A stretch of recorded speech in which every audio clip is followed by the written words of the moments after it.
Hello friends, you are welcome in Million Concepts of English. हम KBS की तैयारी कैसे करें, उसका सिलेबस क्या है, इसको हम पहले ही पढ़ चुके हैं। आज हम जो पहला वीडियो बना रहे हैं वो है पहला ही टॉपिक केबीएस के लिए, केबीएस टीजीटी के लिए, हु डिड पैट्रिक्स होमवर्क। इसमें हम क्या पढ़ने वाले हैं? First of all about the author के बारे में पढ़ेंगे, लेसन समरी को जानेंगे, फुल लेसन पढ़ेंगे, फिर उस पर बेस्ड जो इम्पोर्टेंट एमसीक्यूज बनते हैं और कहाँ कहाँ से एग्जाम में क्वेश्चन पूछे जा सकते हैं, क्योंकि ग्रेजुएशन लेवल का इन्होंने टर्म दिया है, तो ग्रेजुएशन लेवल के हिसाब से जानेंगे कि कैसे कैसे प्रश्न बनेंगे। चलिए शुरू करते हैं, उम्मीद कर रहे हैं पसंद आएगा आपको। पहले अबाउट द लेसन और राइटर जान लेते हैं।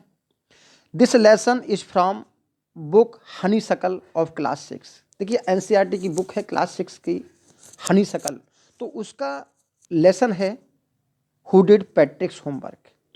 This lesson is written by Ann Carroll Moore, who was an American educator, writer and advocate for children's libraries. तो जो मिसेस एनी कैरोल मूरे हैं, ये महिला राइटर हैं, ये अमेरिकन एजुकेटर रही हैं, शिक्षाविद रही हैं, राइटर रही हैं, और चिल्ड्रन लाइब्रेरी के लिए इन्होंने एडवोकेट भी किया है, इनके उसके पक्षधर रही हैं।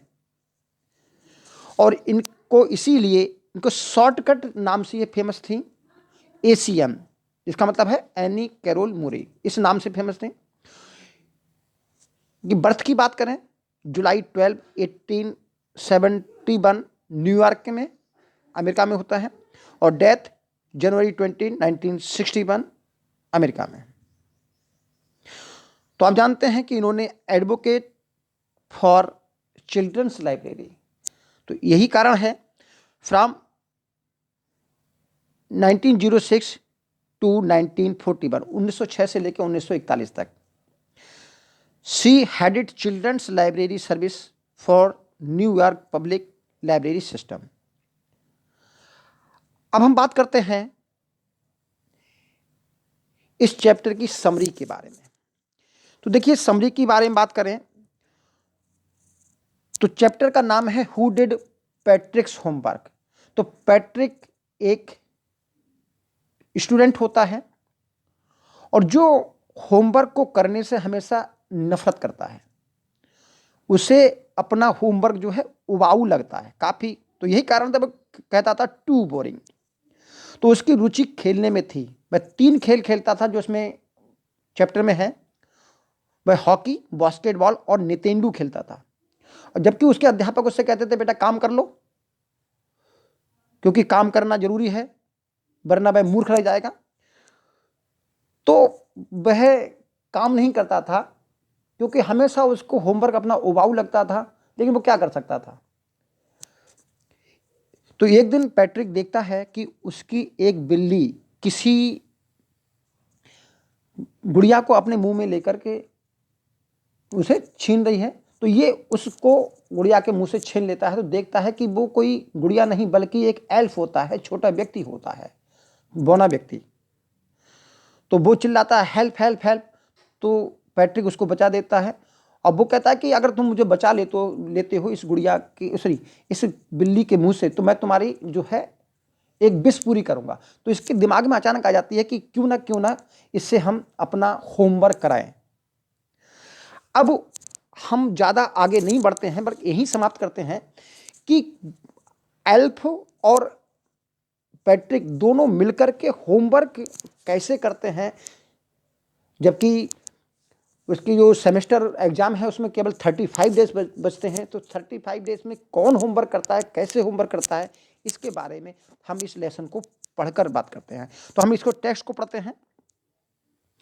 Patrick never did homework, too boring. तो कभी होमवर्क नहीं करता था Patrick. Too boring he said, कहता था टू बोरिंग, बहुत बोरिंग है ये। He played hockey and basketball and Nintendo instead. तो होमवर्क करने के बजाय वो बास्केटबॉल खेला करता था, हॉकी खेला करता था, और एक कंप्यूटर गेम है नितेंडू, वो खेला करता था, वीडियो गेम है। His teachers told him, Patrick do your homework or you won't learn a thing. तो उसके जो टीचर्स है उसको समझाया करते थे, पैट्रिक अपना होमवर्क करो वरना तुम मूर्ख रह जाओगे, कोई चीज़ सीख नहीं पाओगे। And it's true, something he did feel like an enormous. तो उसे भी लगता था कि वो एक इनोर्मस जैसा है। तो इनोर्मस का यहाँ अर्थ है कि वह ऐसे व्यक्ति की तरह है जिसमें थोड़ी सी शिक्षा की कमी है या जिसको कुछ भी नहीं आ रहा है। व्हाट कैन ही डू, लेकिन मैं क्या कर सकता था, क्यों? क्योंकि उसको जो होमवर्क था वो काफ़ी बोरिंग लगता था। ही हेटेड होमवर्क, तो वह होमवर्क से हेट करता था।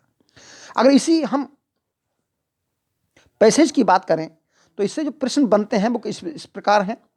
Patrick never did homework because he hated homework. इसका ऑप्शन अगर ये आएंगे तो ऐसा ही बनेगा, Patrick never did homework because he said about it too boring, यही तो कहता ना। तो इसी तरह के प्रश्न बन सकते हैं। Which game did Patrick not play, तो देखिए हॉकी खेलता था, बास्केटबॉल खेलता था, नितेंडू खेलता था, लेकिन लूडो नहीं खेलता था, तो इसका बी ऑप्शन हो गया। और इग्नोरमस, इग्नोरमस का मतलब होता है जो इग्नोर करता है, किसी भी चीज़ से इग्नोर होता है। तो नेचुरल है, तो लैक्स एजुकेशन या एन इग्नोरेंट पर्सन, तो यही तो ऑप्शन बन सकते हैं। चलिए अगले पढ़ते हैं। तो then one day he found his cat playing with a little doll, grabbed it away.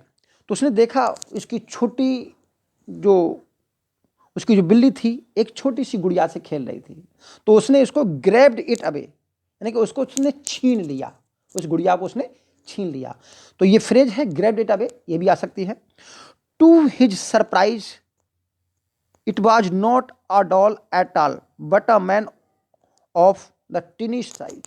तो उसने देखा जो जिससे उसकी कैट खेल रही थी वो कोई गुड़िया नहीं थी, बल्कि एक छोटे से आकार का व्यक्ति था। He had a little wool shirts with old fashion breeches and high tall hat much like witches. तो उसने देखा कि वे वूलन की शर्ट पहने हुए हैं और पुराने ढंग का एक ब्रीचेस पहने, ब्रीचेस पैजामा होता है जिसको पैंट बोलते हैं, शॉर्ट टाइप का, वो पहने हैं, और उसके हाई टॉल हैट है मच लाइक विचेस। तो देखिए इन्होंने, राइटर ने इस पाठ में, इस लेसन में बहुत सारे राइमिंग शब्द प्रयोग किए हैं, और यहाँ राइमिंग शब्दों का प्रयोग जो करना है वो केवल फन क्रिएट करने के लिए है। तो यहाँ पर बात हो रही है कि वो टोपी पहना था विचेस की तरह, यानी कि जैसे डायन पहनती, चुड़ैलें पहनती, उसकी तरह। तो यहाँ पर विचेस को देखिए, विचेस को और ब्रिटिश को दोनों को तुक भड़ाई है, एक राइम बनाई है। तो यहाँ कोई तुक नहीं है कि ब्रिटिश की तरह होगा, ब्रिटिश की तरह होगा, ऐसा कुछ नहीं है। He yelled save me, don't give me back to that cat, I will grant you a wish, promise you that. तो भाई जो एल्फ होता है, जो स्मॉल साइज का, टिनी साइज का व्यक्ति होता है, वो चिल्लाता है कि मेरी मदद करो, मेरी मदद करो, इसे बचा लो। I will grant you a wish, promise you that, मैं ऐसा वादा करता हूं कि तुम्हारी इच्छा एक पूरी करूंगा। तो यहीं से पैट्रिक के मन में बात आती है, अरे यहां तो आनंद आ गया। तो एक कुछ बन सकते हैं प्रश्न, व्हाट वाज पैट्रिक्स पेट नेम। तो नेचुरल है कि आपको ध्यान रखना पड़ेगा, कैट था। तो ये कीवर्ड हैं, जैसे कैट है, पैट्रिक जिसको बचाता है वो एल्फ होता है, टेनी साइज का होता है, बहुत सारे कीवर्ड हैं, आपको याद रखने पड़ेंगे पूरी समरी याद करने के लिए। One day Patrick's cat was playing with a little doll but it was not a doll, what was it, तो इट वाज एन एल्फ, ये भी आपको ध्यान रखना पड़ेगा। What is the meaning of the phrase grab something away, तो grab something away किसी से कोई चीज छीनना। तो क्या होगा? To snatch something from someone. The elf's dress watch, तो देखिए अभी ऊपर शब्द आया था ओल्ड फैशन्ड थी, तो आप आउट ऑफ फैशन कह सकते हैं इसको, तो ये ध्यान रखेंगे। तो देखा आपने कि पैट्रिक के मन में बात आती है, ये बोलो यहाँ तो मौका है, जब इसने विश करने की बात कर दी। तो Patrick could not believe how lucky he was, तो इस बात पर पैट्रिक को बिलीव नहीं हो पाया कि उसको कितना लकी है वो, क्योंकि उसने कह दिया ना कि मैं तुम्हारी एक विश पूरी कर दूंगा। There was answer to all of his problems, तो इसकी बात में, उसके प्रॉमिस में कि मैं आपकी विश पूरी करूंगा, उसकी सारी समस्याओं का, सारी प्रॉब्लम्स का उसको सॉल्यूशन दिखाई दिया।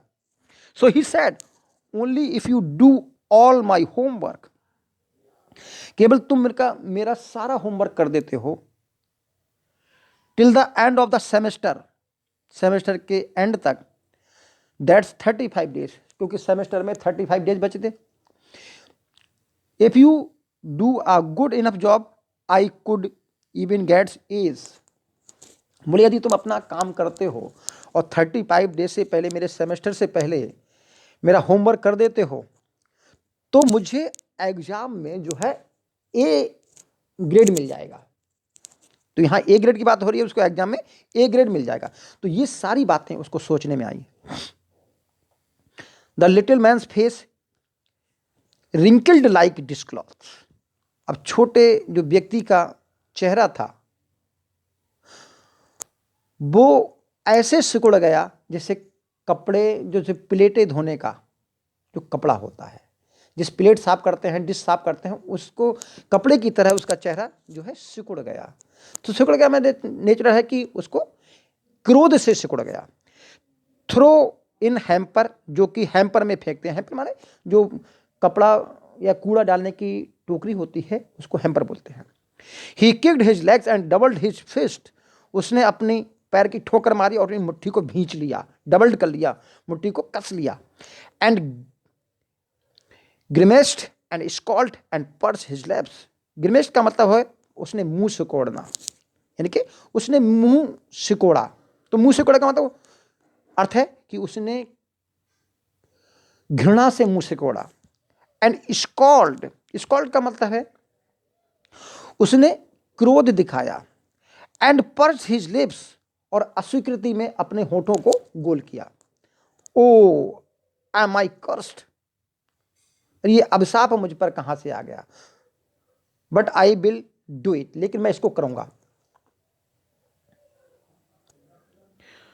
तो जब पैट्रिक उससे होमवर्क करने को कहता है तो वह अपना चेहरा सिकोड़ लेता है, क्रोध से सिकोड़ लेता है, मुंह बनाता है और अपने होठों को गोल करता है अस्वीकृति में कि मैं नहीं करूंगा, मैं नहीं करना चाहता। ओ एम आई कर्स्ड, ये अभिशाप मुझे कहां से आ गया। वो अपने आप को कोसता है। किस बात पे कोस रहा होगा? वो कोस रहा होगा कि क्यों मैंने इससे एक इच्छा पूरी करने के लिए, इस विष मांगने के लिए कह दिया। लेकिन जब उसने उसको बचाया तो नेचुरल है कि बचाने के बदले में उसने क्या कहा, what I will do it, लेकिन मैं अब इसको करूंगा। तो क्यों करेगा? क्योंकि उसने उसकी जान बचाई और उसके बदले में, उसके रिजल्ट में उसने उसको वादा किया। तो यहां से प्रश्न जो बन सकते हैं वो ये है कि little man's face wrinkled like a dish cloth, तो इस लाइक ए डिश क्लॉथ इसका क्या अर्थ है? तो ये है इसका जो है एंगर दिखाता है। उसमें क्या दिखाता है? एंगर। ये प्रश्न बन सकता है how many days were left for the semester, तो आपको पता है 35 डेज बचे थे, ये भी बन सकता है question. Grimes scold and pursued his lips, ये कुछ उसके चेहरे के इमोशंस हैं। तो इन इमोशंस का क्या मीनिंग है वो आपको बताना है। तो देखिए, showing disgust, anger and disapproval, तो ये ग्रिमेस्ट का डिस्गस्ट, स्कॉल्ड का एंगर और डिसअप्रूवल है पर्स्ड हिज लिप्स। तो देखिए, ग्रिमेस्ट का मतलब होता है मुंह बनाना। मुंह तब बनाते हैं जब हम किसी से घृणा करते हैं, और स्कॉल्ड तब करते हैं, मुंह तब सिकोड़ते हैं जैसे हम कहते हैं नाक भौं सिकोड़ना। तो इसका मतलब है कि हम क्रोध दिखा रहे हैं, और पर्स हिज लिप्स का मतलब है होंठ सिकुड़ना, इनके असहमति दर्शाना। तो एल्फ ने अभी ग्रांट विश की थी, तो क्यों उसने कहा आई विल डू इट, तो इसका मतलब है in return of his protection, अपने प्रोटेक्शन के जो है जवाब में। अब हुआ क्या, एल्फ उसका काम करना शुरू कर देता है, and true to his word the little elf begin to Patrick's homework, Patrick का होमवर्क काम करना चालू कर देता है। Except there was one glitch, एक ग्लिच थी, ग्लिच का मतलब प्रॉब्लम, ग्लिच का मतलब प्रॉब्लम थी, यानी कि एक फॉल्ट थी, फॉल्ट भी कह सकते हो, प्रॉब्लम भी कह सकते हो, फॉल्ट, एक कमी थी। The elf did not always know what to do and he needed help, help me he said, तो उसको हमेशा पैट्रिक की मदद की जरूरत रहती थी। तो जब भी वो होमवर्क करने को होता था तो हेल्प हेल्प चिल्लाता था, मेरी हेल्प करो, मेरी हेल्प करो, हमेशा कहता था, he would say, and Patrick would have to help in whatever way, जो कुछ भी होता था पैट्रिक को उसकी हेल्प करनी पड़ती थी क्योंकि उसे होमवर्क कराना था। I don't know this word the elf squeaked, squeaked का मतलब होता है तेजी से चीखना, तेज तेज चिल्लाना, तो इसका भी अर्थ आ सकता है, क्योंकि वैसे तो चूहे की जो चींची होती है उसको स्क्वीट कहते हैं, चूहे की जो आवाज होती है उसी को स्क्वीट कहते हैं ना। तो एल्फ जो है वो तेज तेज आवाज में चिल्लाता था, जैसे चूहे की तरह पतली आवाज रही होगी। वाइल रीडिंग पैट्रिक्स होमवर्क, जब वे पैट्रिक के होमवर्क को पढ़ता था। गिव मी अ डिक्शनरी, मुझे डिक्शनरी लाओ। व्हाट इवन बेटर, इससे अच्छा तो ये रहेगा, look up the word and sound it with each letter, और डिक्शनरी को खुद देखो, शब्द को खुद पढ़ो और प्रत्येक शब्द को जोर जोर से पढ़ो। तो आप देख रहे हैं कि जो कुछ भी काम हो रहा है वो पैट्रिक कर रहा है, एल्फ इज डूइंग नथिंग, कुछ भी नहीं कर रहा, जो कुछ कर रहा है, तो जो elf is making Patrick do some work. When it came to math, जब मैथ की बारी आती है, Patrick was out of luck, दुर्भाग्य पैट्रिक का होता है। What are time tables, the elf shrieked, तेज आवाज में एल्फ कहता था, श्रिक्ड का मतलब भी यहां पर तेज आवाज में है, कहता था कि टाइम टेबल लेके आओ। Be elves never need that, बोले हम जो एल्फ लोग होते हैं उनको मैथ की जरूरत नहीं पड़ती, तो बोले अपने आप करो, क्योंकि टाइम टेबल लेके आओ, बताओगे मैं करना क्या है। In addition and subtraction, division and fraction, हर मामले में कह रहा है कि एक एल्फ को एडिशन, सब्ट्रैक्शन, डिवीजन और फ्रैक्शन की जरूरत नहीं पड़ती। Here sit down beside me and simply must guide me, बराबर में बैठो और चुपचाप मुझको साधारण तौर पर गाइड करो कि करना क्या है। Elves know nothing of human history, जब हिस्ट्री की बात आती तो कहता कि एल्फ को ह्यूमन हिस्ट्री के बारे में कुछ भी नहीं पता, क्योंकि उसे तो अपनी हिस्ट्री मालूम होगी, ह्यूमन हिस्ट्री से उसे क्या मतलब। इट्स अ मिस्ट्री, यही एक रहस्य है।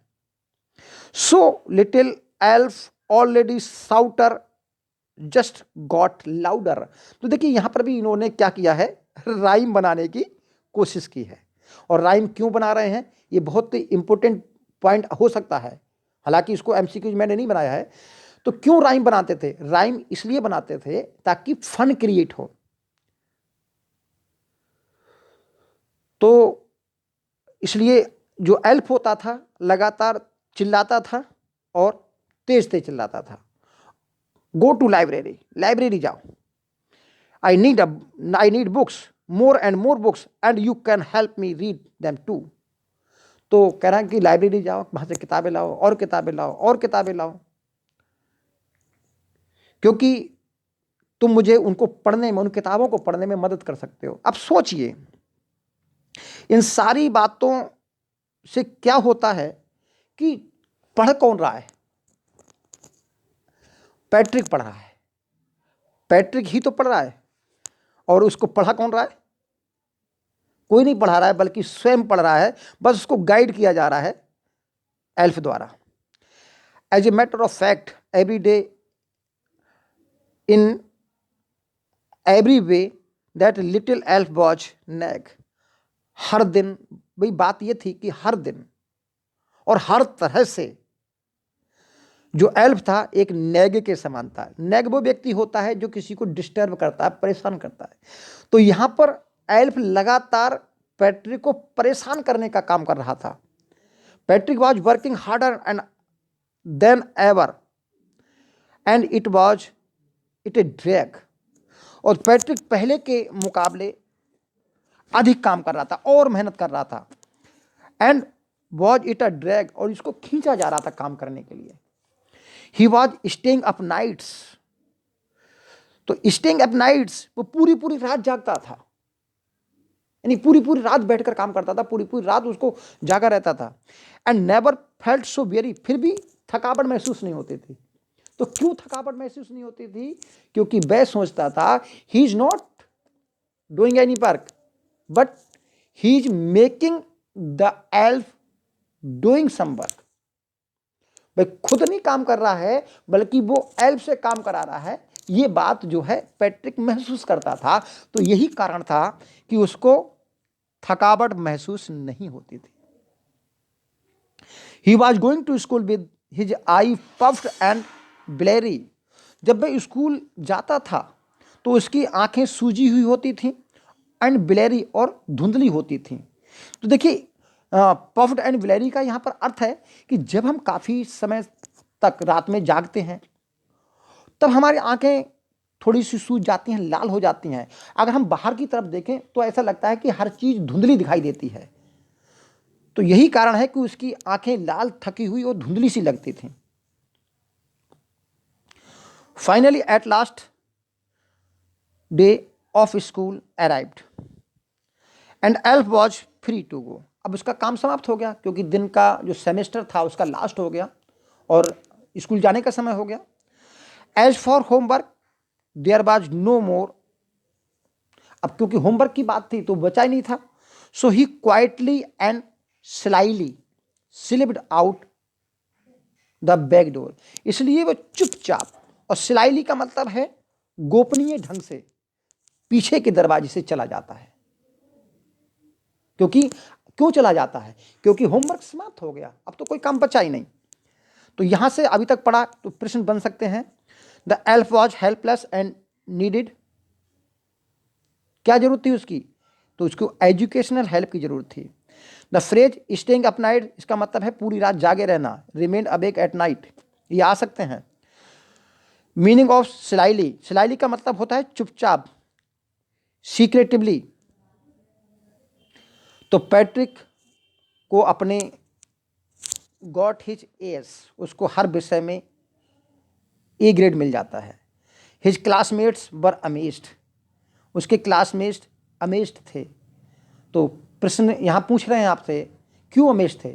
तो because first he hated work, homework, he was lazy, he was his homework was always incomplete. लेकिन जब देखते हैं उसको एस मिलता है, ऐसे लड़कों को एस मिलता है तो वो काफ़ी सरप्राइज होते हैं। His teachers smile and were full of praise, मुस्कुराते हैं उसके टीचर और प्रशंसा करते हैं। And his parents they wondered what had happened, उसके पेरेंट्स भी आश्चर्य करते हैं कि हुआ क्या, आखिर पैट्रिक को हुआ क्या। He was now a model kid, अब तो वह एक मॉडल किड बन गया है, सब बच्चों का के रूप में एक मॉडल बन गया। तो मॉडल व्यक्ति होते हैं जिससे हम प्रेरणा लेते हैं। क्लीन हिज रूम, अपने कमरे को साफ करता था। डिड हिज कोरस, अपने काम करता था। कोरस का मतलब होता है उबाऊ काम, वे काम भी करता था जिनसे उसे ऊब होती थी। वॉज चीयरफुल, अब वो खुश रहने लगा। एंड नेवर रूड, अब अशिष्टता से बात नहीं करता था। Like he had developed the whole new attitude, अब उसके अंदर एक नया एटीट्यूड आ गया। यू सी, अब यहां राइटर हमसे कह रही हैं, you see in the end Patrick still thought he had made tiny man do all his homework. तो आपको लगता है कि पैट्रिक अभी सोचता है कि उसने एल्फ से सारा काम कराया, but I will share a secret just between you and me. तुम और हम के मत में, तुम्हारे और मेरे बीच में जो सीक्रेट है बताना चाहती हूँ कि it was not the elf, Patrick had done it himself. तो ये एल्फ नहीं था, बल्कि इसको पैट्रिक ने स्वयं किया था। तो आप भी जानते हैं, हम भी जानते हैं किसने काम किया। चलिए अब होमवर्क जो क्वेश्चन बचते हैं वो पढ़ लेते हैं। द राइटर एम्फेसिस दैट, किस बात पे जोर देता है? तो student should be model kids, बच्चों को मॉडल किड्स होना चाहिए। नेक्स्ट है who did Patrick's homework, Patrick किया या टिनी मैन कैट नोबडी। तो ये पैट्रिक ने स्वयं किया है, ये तो आप भी जानते हैं। Patrick became a model kid because his own hard work, खुद के हार्डवर्क से वो मॉडल बना है, एल्फ से नहीं बना है। The word which means opposite of model, model का अपोजिट क्या होता है? देखिए मॉडर्न एंशियंट बैड नहीं होता, फ्लॉड होता है। देखिए मॉडल का मतलब होता है जिसमें कोई कमी ना हो, जिससे हम प्रेरणा लें, और फ्लॉड का मतलब जिसमें कमी हो। How long time was elf get to Patrick's homework, कितने लंबे समय तक किया? जब तक उसका सेमेस्टर समाप्त नहीं हो गया, till the end of the semester. Who made whom to do homework, किसने किससे काम कराया? तो आपको पता है कि एल्फ ने पैट्रिक से काम कराया, ना कि पैट्रिक ने एल्फ से काम कराया। तो आपका option B. What is the moral of Patrick's homework, तो पैट्रिक्स होमवर्क जो लेसन है इसका मोरल क्या है? इसका मोरल है कि hard work is the only key to success. तो आज के लिए इतना ही। Thank you, all the best.